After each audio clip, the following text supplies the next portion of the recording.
toi sur Les Pas du Shiatsu, podcast francophone ouvert à tous les styles et à toutes les écoles. Je suis Juliette Camboulas Shiatsushi en compagnie de Bernard Bouéré. Si tu donnes tes soins et que tu as conscience de cet espace-temps limité du corps et que tu redonnes la vibration de la vie, mais de la grande vie, l'individu il est dans un autre espace-temps. Et la première chose qui émerge, c'est la joie. Et là, à la limite même d'être malade, c'est pas très grave. Il vaut mieux être joyeux et malade que triste et en bonne santé. Kinésithérapeute, praticien et enseignant de shiatsu thérapeutique, Bernard est le fondateur et le directeur de l'école EST à Paris, où il transmet depuis plus de 30 ans, avec une joie sans faille, le beau kata du Sei Shiatsudo.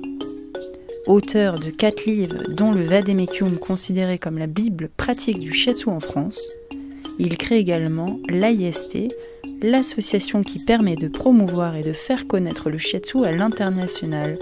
Cette association est aussi présente dans une dizaine de structures hospitalières à Paris, sous forme d'ateliers d'application pratique où les étudiants se forgent le pouce auprès du personnel soignant.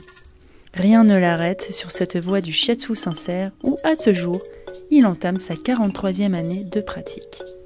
Bonjour Bernard. Bonjour Juliette. Aujourd'hui Bernard, si tu nous fais le plaisir d'être parmi nous, c'est pour nous parler de l'effet Mencken, qu'on peut nommer effet rebond ou effet post-traitement, qui prend une multitude de formes plus ou moins intenses, qu'on qualifie même d'effet naturel d'autorégulation du corps.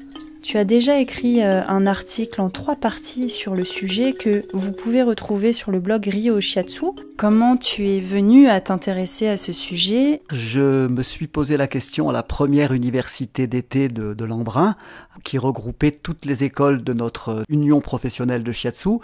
Je me suis dit, qu'est-ce que je pourrais enseigner qui rende vraiment service à toute la communauté du Shiatsu ?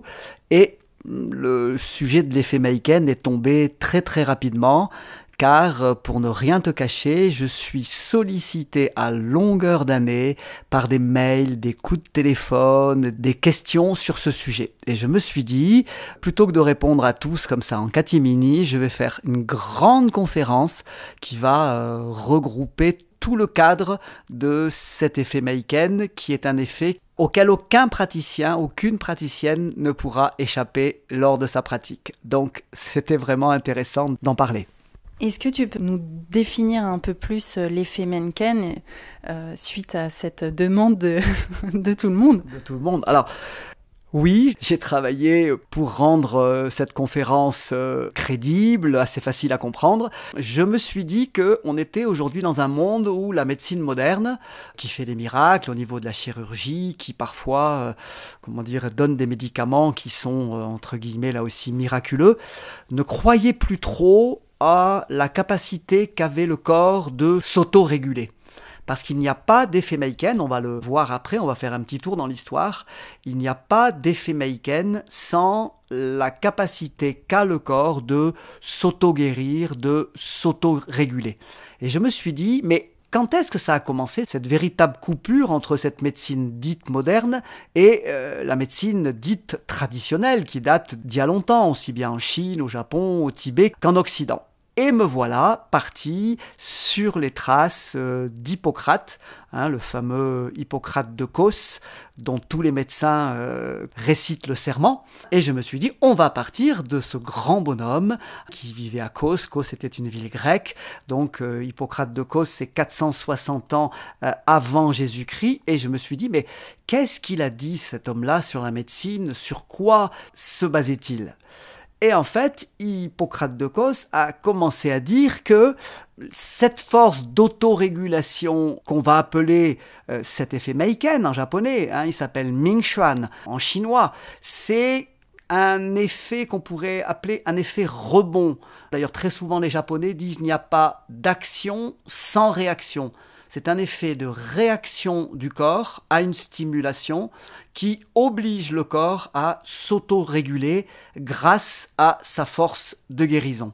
Il est donc admis qu'il y a dans le corps une force de guérison sur laquelle le thérapeute s'appuie. Et Et c'est bien ce qu'on fait, nous, en shiatsu. Donc du coup, je suis parti à la recherche, j'ai pris les bouquins, j'ai pris Internet, et me voilà sur des traces d'Hippocrate.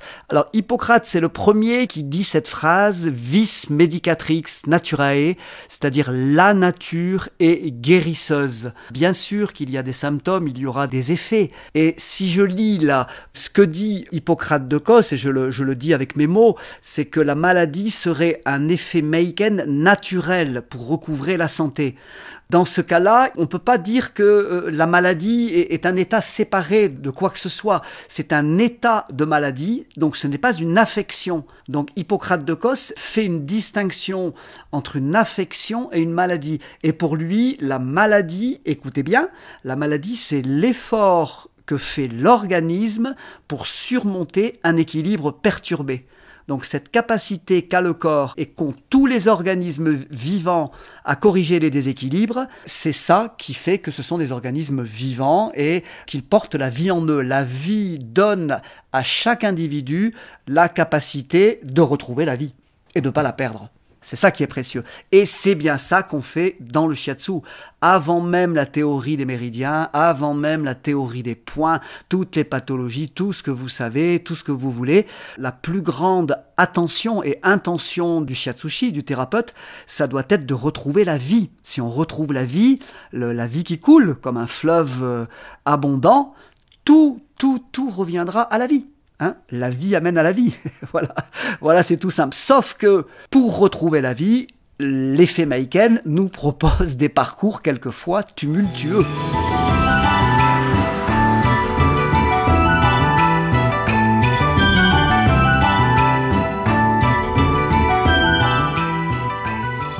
Après, je suis allé chez Galien, on voit Galien qui est un grec également, quand même. Il faut savoir que le monde occidental a été matiné de l'Égypte, l'Égypte ancienne. Il faut savoir aussi que là, j'en ai pas parlé parce que j'aurais dû même remonter plus loin. Si je le refaisais, je retournerais plus loin. Je remonterais même chez les Sumériens.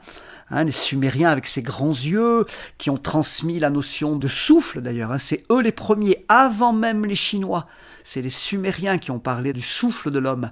Les Sumériens qui l'ont transmis à l'Égypte, puis l'Égypte aux Grecs, puis les Grecs aux Romains, puis etc., etc. Il y a une dame qui est très très intéressante, qui a écrit le fameux livre des œuvres divines, qui est Hildegarde de Bingen, que certains doivent connaître. Regardez ce que dit cette dame. Elle est considérée comme la première naturaliste d'Allemagne. Elle est médecin, elle est herboriste, elle est guérisseuse, elle est musicienne, elle est poète, elle est visionnaire. Il lui est donné des visions du monde, des visions du cosmos. Enfin, elle est entre le ciel et la terre. On voit des magnifiques dessins desquels s'est inspiré Léonard de Vinci. Regardez ce qu'elle dit. Le corps est la demeure de l'âme, avec une porte, des fenêtres, une cheminée. L'âme fait entrer, sortir les pensées comme par la porte qui est le cœur.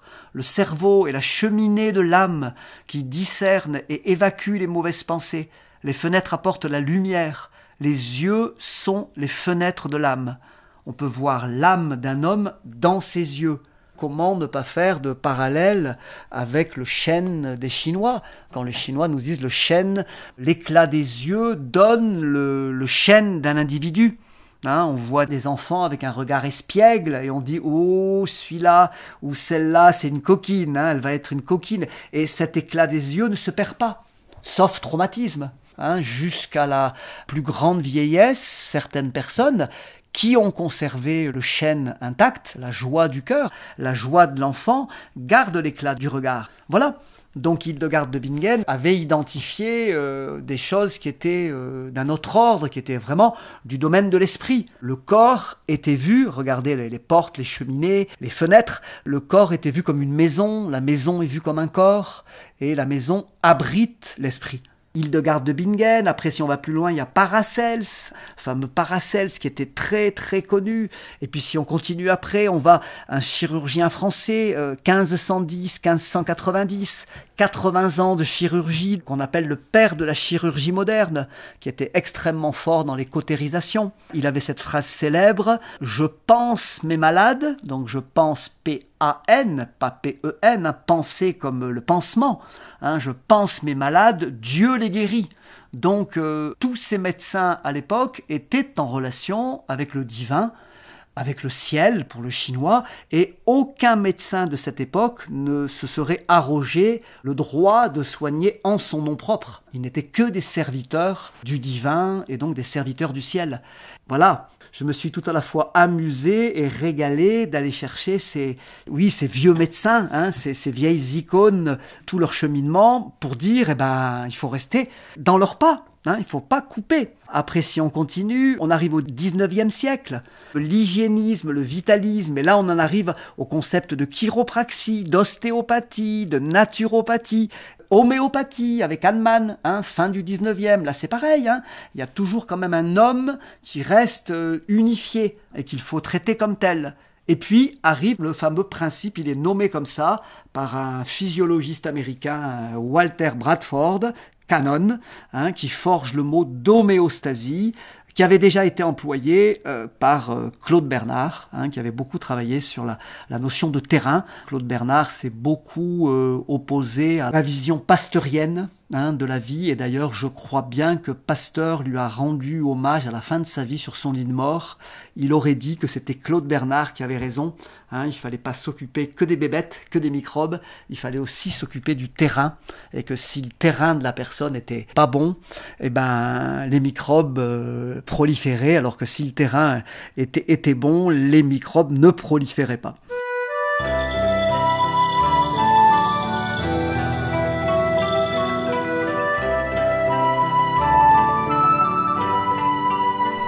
Donc avec toutes ces recherches, toutes ces lectures, c'est quoi la substance que tu as pu retirer de ces ouvrages ou de ces phrases qui t'ont fait penser à l'effet Mencken, et en quoi ça avait un sens de les mettre en lien? Alors, ce qui s'est passé, c'est que fort de ça, c'est vrai que moi, depuis ma tendre enfance, ma famille, j'ai été immergé dans une famille, je les ai souvent nommés comme ça, des chercheurs d'Orient. C'était tout à la fois des érudits, des philosophes, il y a même des prêtres missionnaires, il y avait des militaires, il y avait des gens avec des grands idéaux humains, et puis je dois dire quand même aussi spirituels. Donc j'ai vraiment baigné là-dedans, donc pour moi, c'était une évidence que rien n'avait été coupé, que tout était unifié. Donc j'ai eu une grande chance d'avoir été élevé dans une telle famille, et puis de bénéficier de tout ce passé. Et donc je me suis rendu compte qu'il y avait une grande souffrance du monde moderne et des humains. Je crois qu'aujourd'hui, on pourrait dire qu'on est coupé de la terre, on est hors sol, et puis on est coupé du ciel, on nous a coupé le chapeau en haut, et puis on nous a coupé les pieds en bas. Il faut bien qu'il y ait certains d'entre nous qui remontent les manches et qui s'y mettent, quoi. Le shiatsu, si on le fait avec cette intention-là, va donner de belles choses. Alors, qu'est-ce qui s'est passé, si je reviens vraiment à nos moutons là, de l'effet Mencken, c'est que, comme tu l'as dit tout à l'heure, je suis dans ma 43e année de pratique. Donc, j'ai commencé le soin à Montpellier en 1981, donc on est en 2024, donc le compte est bon, et je me suis rendu compte que les gens me rapportaient des effets absolument surprenants, qui étaient, dont on ne m'avait jamais parlé, qui étaient très véhéments, impétueux, tumultueux, parfois, vraiment qui les mettaient plus bas que terre, et j'ai commencé à me poser des questions. Il est vrai que je n'avais plus de contact avec les Japonais. J'ai vécu plusieurs mois au Japon dans l'école mère d'Omiya, chez le Okuyama Sensei, mais je parle un japonais très rudimentaire, je savais quasiment rien dire, donc je ne pouvais pas échanger avec les Japonais. Et quand je suis revenu en France, je me suis appelé le praticien de l'ombre, et me voilà tout seul en train de chercher dans mon cabinet et de me poser des questions par rapport à qu'est-ce qui se passe dans ces effets qui ont été déclenchés par une séance de shiatsu. Et je cherche. Et les effets sont, de tout ordre. Alors, un des premiers effets qui vient à la rencontre de ces soins, donc qui vient à ma rencontre, c'est que, et je le cite comme première loi de l'effet Mencken, c'est qu'il y a une transcendance de l'espace-temps classique. Et ça, je pèse mes mots, je suis bien assis, j'ai pas fumé la moquette, je suis bien aligné, et je me rends compte que on n'est plus du tout dans la dimension traditionnelle, du temps traditionnel, avec passé, présent, futur. Pourquoi je dis ça? Il y a des gens qui me disent « Bernard, je vous en avais même pas parlé, puisque c'était tellement vieux. » Prenons par exemple quelqu'un qui avait 60 ans, et qui me dit « Après votre séance, j'ai retrouvé des symptômes que j'ai eus quand j'avais 20 ans, c'est-à-dire que je n'ai plus depuis 40 ans. » J'ai eu pendant une période de ma vie des migraines atroces suite à un accident de voiture. Je n'avais plus eu ces migraines et là, suite à votre séance, vous m'avez ramené à la surface, à la mémoire du corps, des migraines extrêmement fortes et je n'avais plus eu ces migraines depuis peut-être 35 ou 40 ans et les voilà revenus. Comment est-ce possible? Et moi, de poser les questions d'usage en chercheur, en bon chercheur. Donc ce sont des migraines que vous avez déjà connues. La personne me répond oui. On verra d'ailleurs plus tard, je pense, tout ce qu'il faut poser comme question en tant que thérapeute pour être sûr que c'est bien un effet Meiken.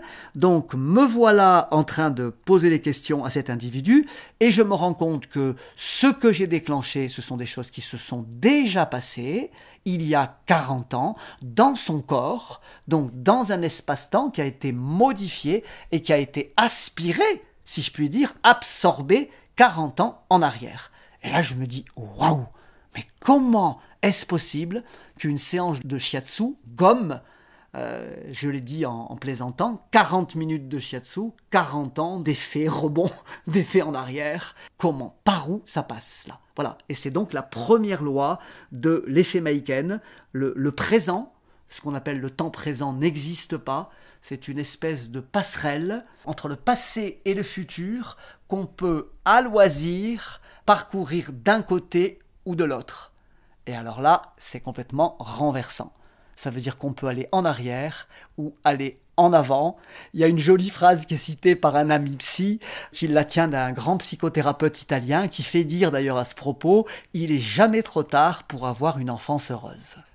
Ah oui, c'est magnifique. Hein, c'est magnifique, voilà. Ça, c'est pareil. Hein. Ça veut dire qu'on peut tout rejouer. Hein. Ce qui a été joué peut se déjouer, hein, et ce qui a été mal joué peut se rejouer, et ça ouvre un champ des possibles, une fécondité, une créativité, moi qui m'a laissé mais absolument édifié. Je me disais mais qu'est-ce qui se passe là? Et j'ai cheminé, voilà, j'ai cheminé au fil du temps.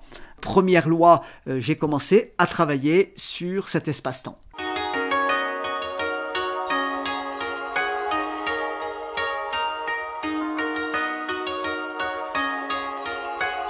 Donc là, en fait, les 5 lois que tu vas d'évoquer, c'est des lois qui sont liées à l'effet Mencken. C'est quoi ces lois? Alors en fait, ce sont des lois dans lesquelles l'effet Meiken puise sa réalité. Donc, dans l'article, vous le lirez, c'est peut-être pas suffisamment bien expliqué. C'est bien de faire ce podcast. Merci d'ailleurs, merci beaucoup de me le proposer. Comme ça, on va vraiment rentrer dans les détails, on va bien l'expliquer. En fait, c'est plutôt que l'effet Meiken prend racine dans des lois universelles, comme toute chose de la vie. Hein, voilà, donc il y a des lois physiques, des lois spirituelles et des lois absolument universelles. Et je pense d'ailleurs que tous les chercheurs se rejoignent, quels qu'ils soient, il y a des lois auxquelles on ne peut pas déroger. Première loi de l'effet Meiken, c'est ça, c'est cette loi d'espace-temps. Hein, en termes d'aujourd'hui, on pourrait dire c'est quantique. Comment dirais-je? Souvent on dit le temps se déroule. Non, c'est nous qui traversons le temps.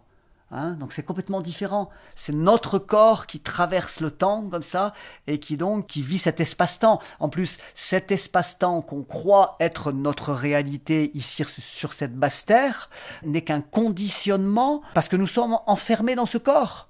Et le corps nous fait vivre des lois corporelles qui nous font croire à un espace-temps limité. Et c'est faux. C'est faux.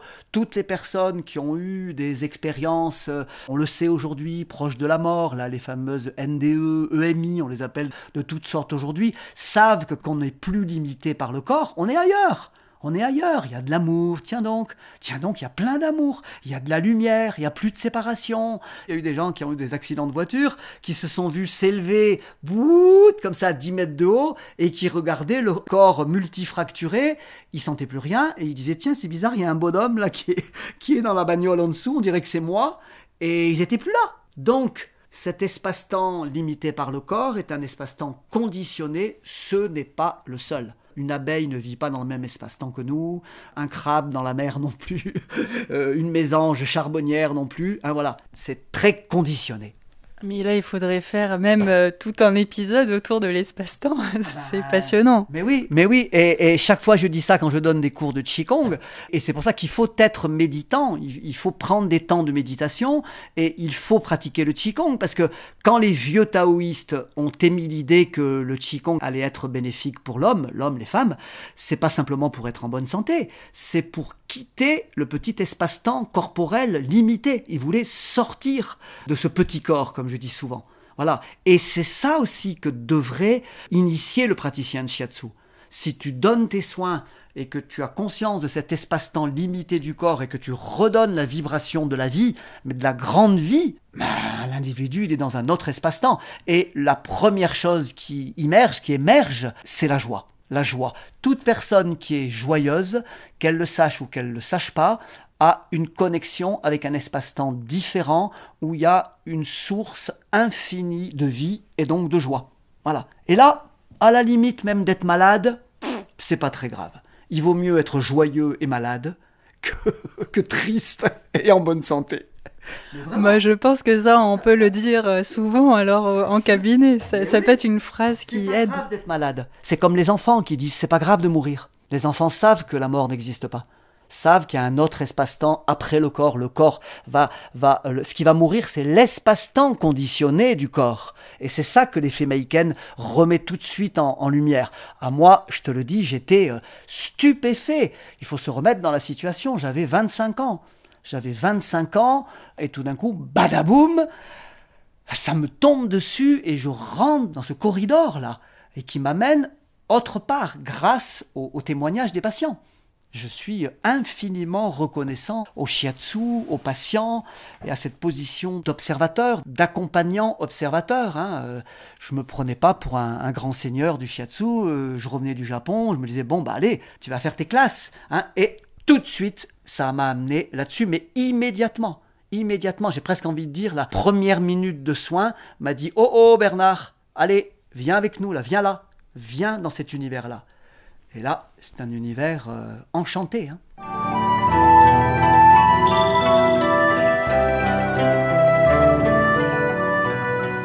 Donc nous continuons avec la deuxième loi qui est la force de guérison de l'effet Mencken est guidée par la force universelle de vie qui maintient toute chose en cohésion. En fait, c'est ça. Le petit corps, aussi petit soit-il, est en même temps un petit cosmos.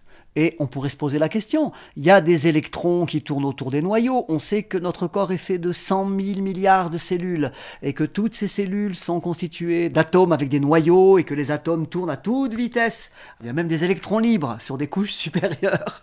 Voilà, donc, ok. Et d'ailleurs, c'est marrant parce que quand ça dépasse le chiffre 8, tac, il y a une couche supplémentaire qui se crée. Donc là aussi, le chiffre 8 est magique au niveau électronique. Mais bon, ça c'est un autre sujet. Donc ça veut dire que toutes les cellules, tous les atomes tournent autour d'un noyau, les électrons tournent autour du noyau, et qu'est-ce qui maintient tout ça en cohésion ? Il y a bien une force qui maintient tout ça, et qui fait que les électrons, ils se barrent pas, qu'ils aillent pas 10 mètres d'un côté, 10 mètres en haut, 10 mètres en bas, le noyau est stable, les électrons tournent autour, exactement comme la Terre tourne autour du Soleil, comme toutes les galaxies tournent autour d'un centre immuable, et c'est un truc de fou. C'est un truc de dingue. Et d'après ce que j'ai compris, même les astrophysiciens qui cherchent ont émis l'idée que tout l'univers aurait 14 milliards d'années-lumière, mais quand ils continuent de chercher, ils s'aperçoivent chaque fois qu'il y a des galaxies de plus en plus vieilles. Donc il semblerait qu'il y ait une espèce de maelstrom de force de galaxies qui tournent autour d'un centre qu'on n'arrivera jamais à identifier. Jamais, parce que qui c'est qui va le voir, ce centre, et que notre corps subisse exactement cette même loi. La même loi qui fait tourner la Terre sur elle-même, qui la fait tourner autour du Soleil, qu'on appelle notre système solaire, qui amène avec elle toutes les autres planètes, Mars, Vénus, Neptune, Mercure, Saturne et compagnie, et Jupiter, subit cette loi, et le corps subit cette même loi. Et c'est comme ça que l'on dit les vieux taoïstes, le corps est un petit univers. L'univers est un grand corps, le corps est un petit univers. Et bien voilà, l'effet Meiken te fait te rendre compte de ça et tu le vis au quotidien. La question qu'on va se poser, c'est est-ce que cette vie, est-ce que cette force de cohésion passe bien dans le corps de mon receveur? Est-ce que tous les organes communiquent bien ensemble, par exemple? C'est la loi des 5 éléments. Donc ça veut dire, si je comprends bien, si cette loi de force universelle et si ça ne traverse pas le corps de notre Jusha, c'est là où il peut avoir un effet Mencken. Oui, alors oui, effet Mencken au sens hippocratique, en fait, ou hippocratia. Alors oui, on pourrait le dire comme ça. C'est-à-dire que si la force de cohésion n'est pas réceptionnée par le corps de notre Jusha, effectivement, il va y avoir une maladie, et la maladie montre le trouble, montre le fait que cette cohésion n'est pas bien établie. Et encore une fois, je retombe sur la loi des 5 éléments, comme on décrit très joliment les vieux Chinois. Le bois nourrit le feu nourrit la terre nourrit le métal, qui nourrit l'eau, etc. Puis la loi de régulation à l'intérieur. Et quand on regarde tout ça est maintenu en cohésion. Les poètes ont saisi ça aussi. Les poètes ont saisi que tout tourne tout le temps, que rien n'est séparé, que le printemps va donner la main à l'été, que l'été va donner ses fruits, qu'après quelque chose va sans arrêt tourner comme ça. Et que quand la force de guérison, guidée par la force universelle de vie, qui maintient toute chose en cohésion, est là, il n'y a pas d'obstacle qui fait barrage à la vie. La vie coule comme un fleuve et c'est maintenu en cohésion par une force, on le verra d'ailleurs après, une force d'unité. Et là, on pourrait dire l'unité, c'est la santé. Le morcellement, c'est la maladie. Dès qu'il y a morcellement, c'est la maladie. Pour faire sourire, si le foie dit merde au cœur, c'est l'hôpital. Le foie dit au cœur, bon allez, cassez-vous, nous restons entre cellules hépatiques, vous les cellules cardiaques, vous n'êtes pas de la même couleur de peau que nous, cassez-vous, on veut plus vivre avec vous. Pimpon, pimpon, pimpon, poup, poup. Si un organe dit merde à un autre, c'est l'hôpital, c'est le SAMU. Voilà. Absolument. On est d'accord.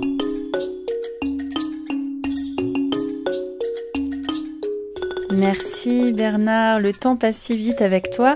Nous en restons là pour cette première partie de l'épisode sur l'effet Mencken. La deuxième partie arrivera très prochainement. N'hésitez pas d'ici là à lire l'article que Bernard a écrit. Vous le retrouverez sur le blog Rio Shiatsu, un blog traduit dans 6 langues, riche de très nombreux contenus. Vous retrouverez aussi tous les épisodes du podcast sur les différentes plateformes Spotify, Apple et YouTube. Si vous aimez notre travail, faites-le connaître et abonnez-vous. Je vous dis à tout bientôt pour la suite sur l'effet Mencken.